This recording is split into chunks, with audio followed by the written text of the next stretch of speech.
Where do we sit in the crisis of education with boys in America?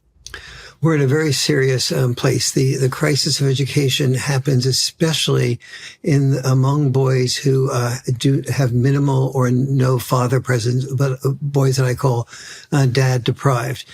We can't say fatherless boys because every boy has a father, but some boys are deprived of involvement of their father, and oftentimes successful men are just devoted to their family. They experience what I call the father's catch-22. They learn to love their family by being away from their love of their family and being successful. But what really ends up being of value to boys is not the success of the dad, but rather the involvement of the dad, the taking of the roughhousing every day, the teasing. Even though mom may sort of say, what, roughhousing? I feel like I have just one more child to monitor, or the teasing, like you made Jimmy or Jane cry. Why did you do that? You're so insensitive. But it's understanding the value of dad style parenting that leads to boys being so much more able to handle life, to overcome barriers, to know how to empathize, and believe it or not, the roughhousing on the part of a parent, 99% of the time, usually it's the father, but it can also be the mother. The roughhousing leads to empathy. So, can you imagine a dad saying, "Sweetie, I want to," sweetie meaning the mom, I want to roughhouse with my three kids because they're going to be really that I'm going to want to increase their empathy. And mom would go, "You must be kidding." And how many dads would even know that roughhousing is connected to empathy? But the reason it's connected to empathy is, let's say you have three kids, and you have you put them on the couch and say, "Okay, your job is to jump on my back and pin me down before I pin the three of you down."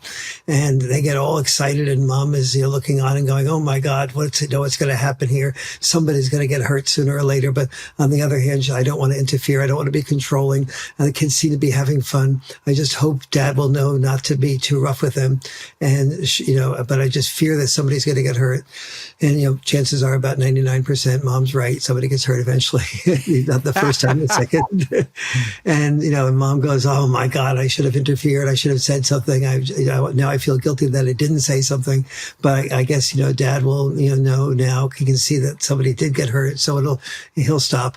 But the dad says, "Okay, if you do this again, if you put your elbow into your sister's eye like that, you're going to be there'll be no more roughhousing." And mom goes, "What? You're giving them another chance? You must be crazy."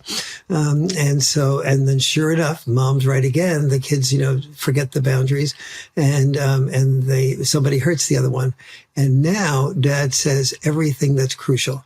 He says, "Okay, he doesn't just set the boundary.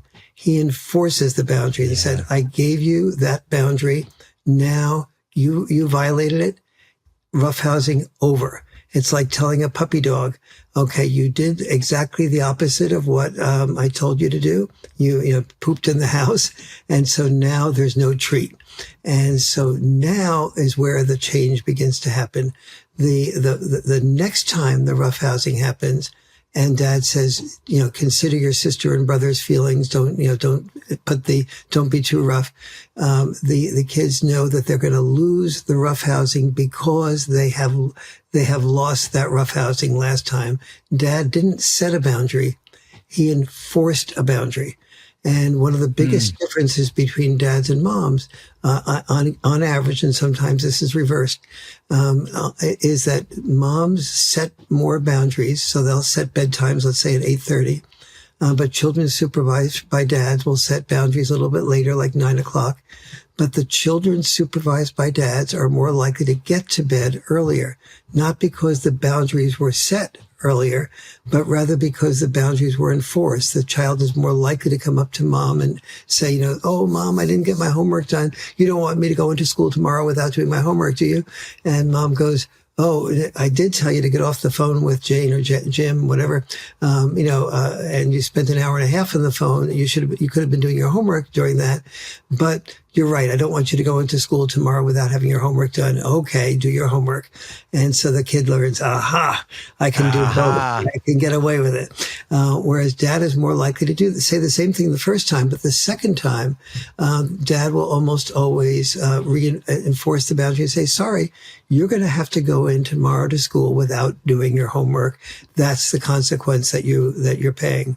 Now, if mom and dad are divorced or separated, can you imagine the mom hearing that the child was allowed to go into school without doing the homework, without understanding that that's part of boundary enforcement, and the consequence the kid learns that feels like a dad that's neglectful of the child. And that's one of the reasons that so many moms often feel like, I don't want the dad to have father time because no one understands the value of father time. I'll just complete one thought there that I realized I left out.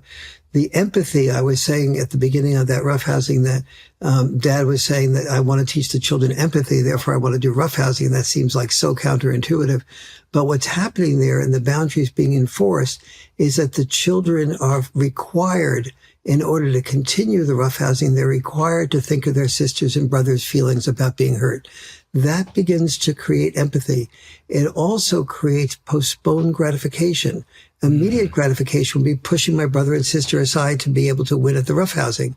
Postponed gratification is, I want to push my brother and sister aside to win at the roughhousing, but if I do, I'll lose the roughhousing. So therefore, in order to get what I want, I have to postpone the gratification of pushing my brother and sister aside in order to get the what I really want, which is the continuation of the roughhousing. And postponed gratification is the single biggest predictor of success or failure in life. And both genders too, right? It's everybody. Yes, absolutely. Yeah. And so females have a tendency to be able to, they're able to sit down longer. They're able to obey rules. They're able to take notes. Guys have to have much more physical activity before they're really able to focus and concentrate.